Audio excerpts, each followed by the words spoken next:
Alright, how's it going, everybody? This is a much requested video. We're going to show you how to properly level the KingRoon here the easiest way possible. So I call it the eye level, then the touch level, so probably just the finger touch level.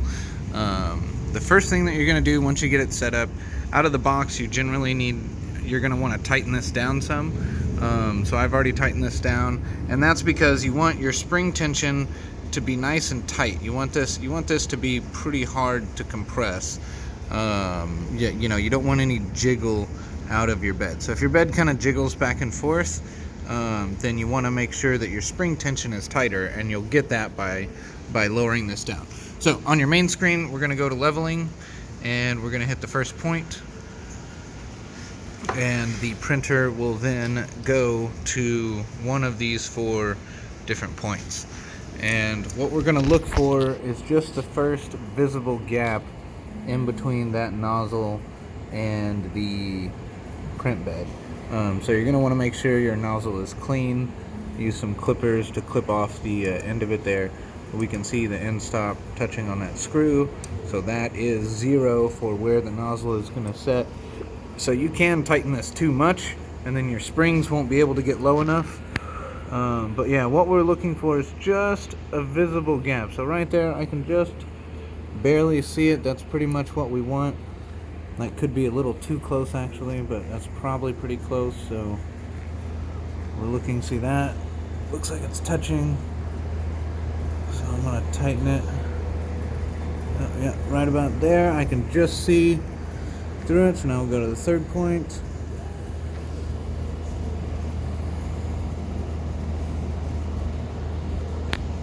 Looks like it's touching, so tighten. Fourth point.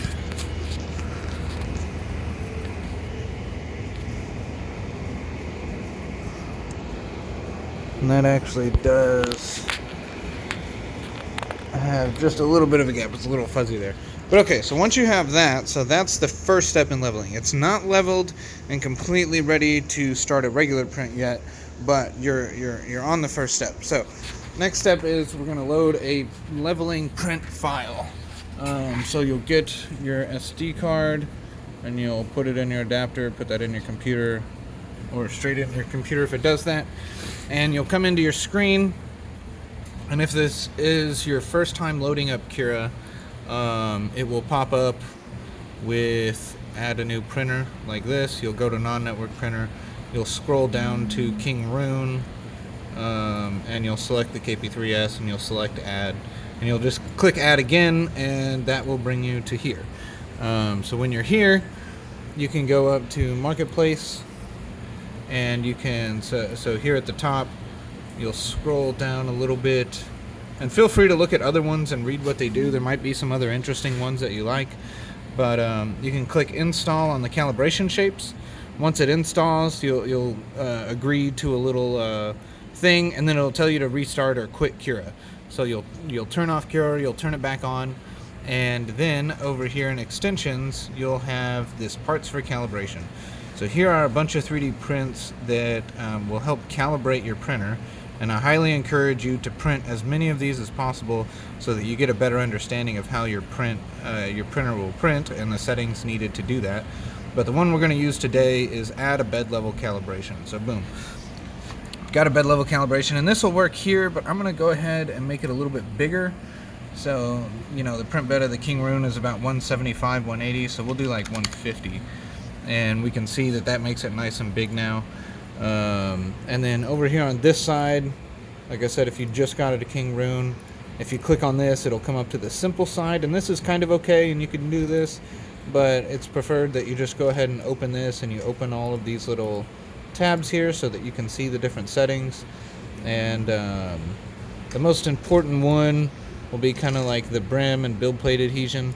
So when we slice this, and then we hit preview, you're going to see a nice brim around it, and that'll help hold it down. So we're just going to go ahead, and without going into all the settings, we're just focusing on leveling in this video. We'll save this, and it will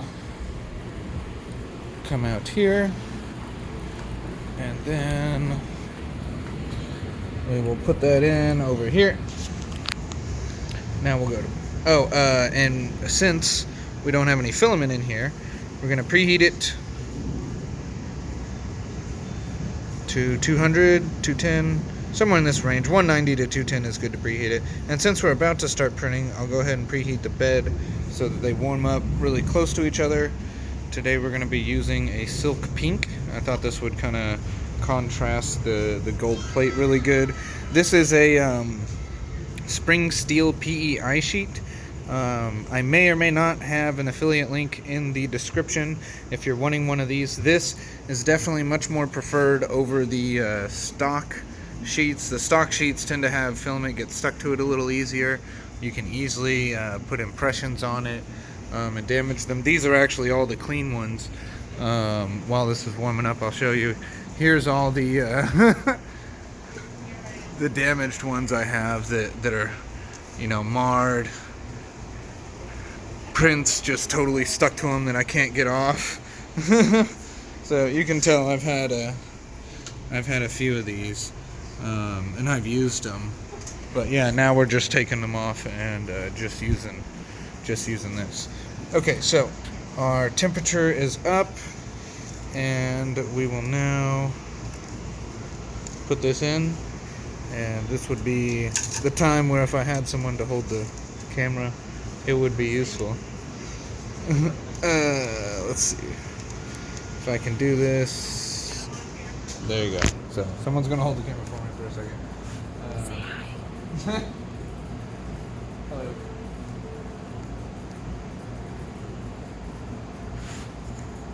Let's turn this down. So when I move, I want to make sure that the film is all the way down.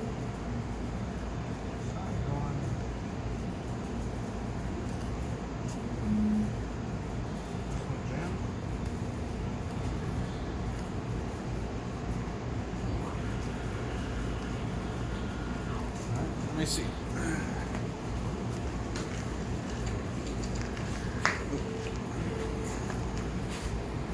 Got the filament unjamming tool.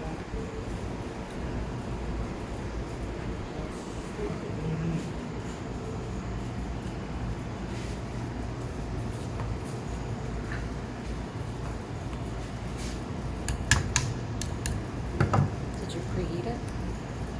Mm-hmm. Yeah, I think we just had, there was a little bit of black that was kind of stuck in there.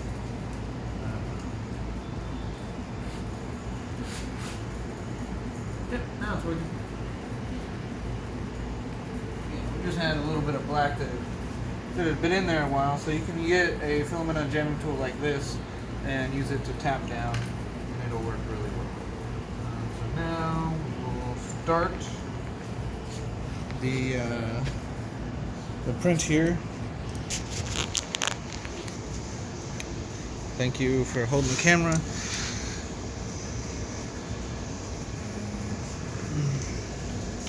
It'll generally always, if you notice here, I kind of put my sheet biased a little to this side because the stock KingRoon firmware kind of has it purged just slightly off the bed, so I move the bed over so that it'll catch it sometimes.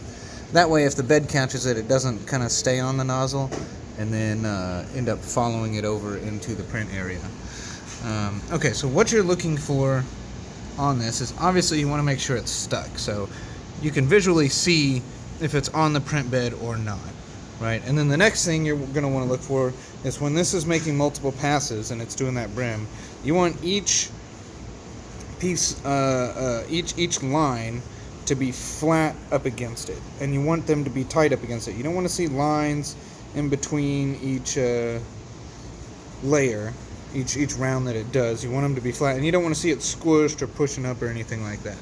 So let's look real close. So this, we can see there's a little bit of gap right here.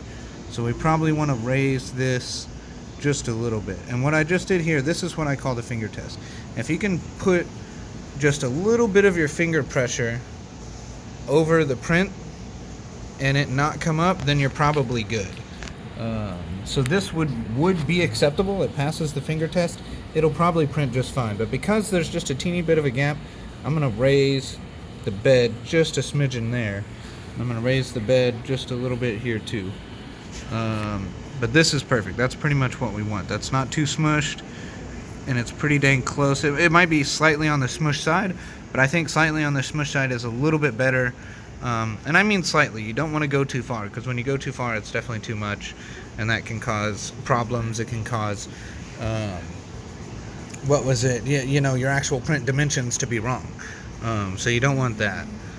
But yeah, that's looking good. So this is how you do the finger and eye level test. So once these all look nice and even, and they're good, and they're together, that's what you want to see. Now let's say there's probably a couple of you on here that are saying, okay, I've done all this, but now it's not working.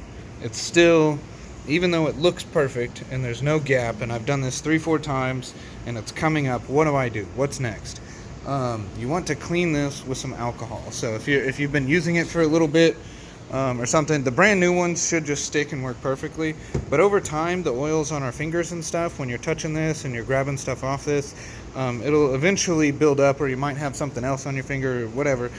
You might get something on here. Maybe you oiled it and a little bit of oil dropped on it, and then you got a spot that nothing wants to stick to. Clean it with alcohol. Just put a little, you need to squirt it on the bed, put it on a little bit of a rag, and wipe it off. So that's pretty much all you need to do there.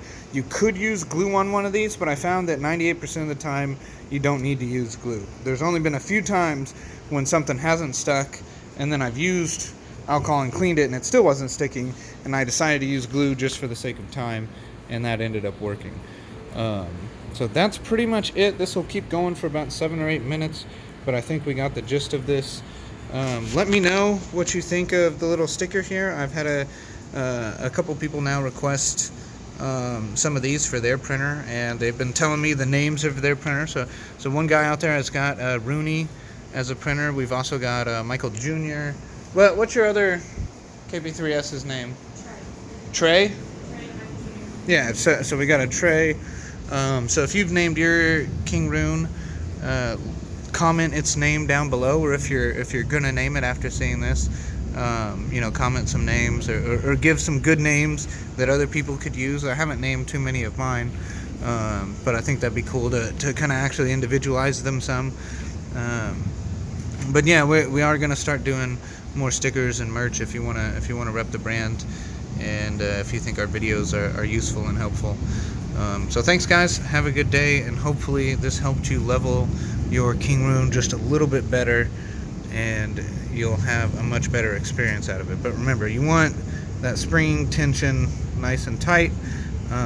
Also, if you do switch to one of these magnetic beds, you do want to change this magnetic plate out for the magnetic plate that comes with this plate. So the one that comes stock is thin, but the magnetic plate that it comes with is also magnetic, so they bond really good.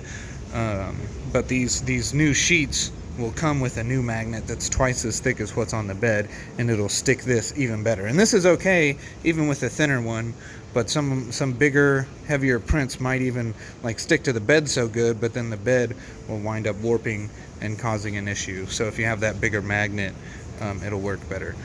But yeah, if you have any questions, comment below. Feel free to email me, reach out to me. Like, share, subscribe, all that. Email is Michael Lynn, or not Michael Lynn, is 3dprintseverything@gmail.com, and then it's 3dprinteverything.net is my website. I'll be doing some changes to the website in the coming weeks, so if you're seeing this a couple of days or weeks after it was posted, then maybe my website is refreshed some, and I'll have some other neat information and files and helpful videos there too. We do have a Patreon too.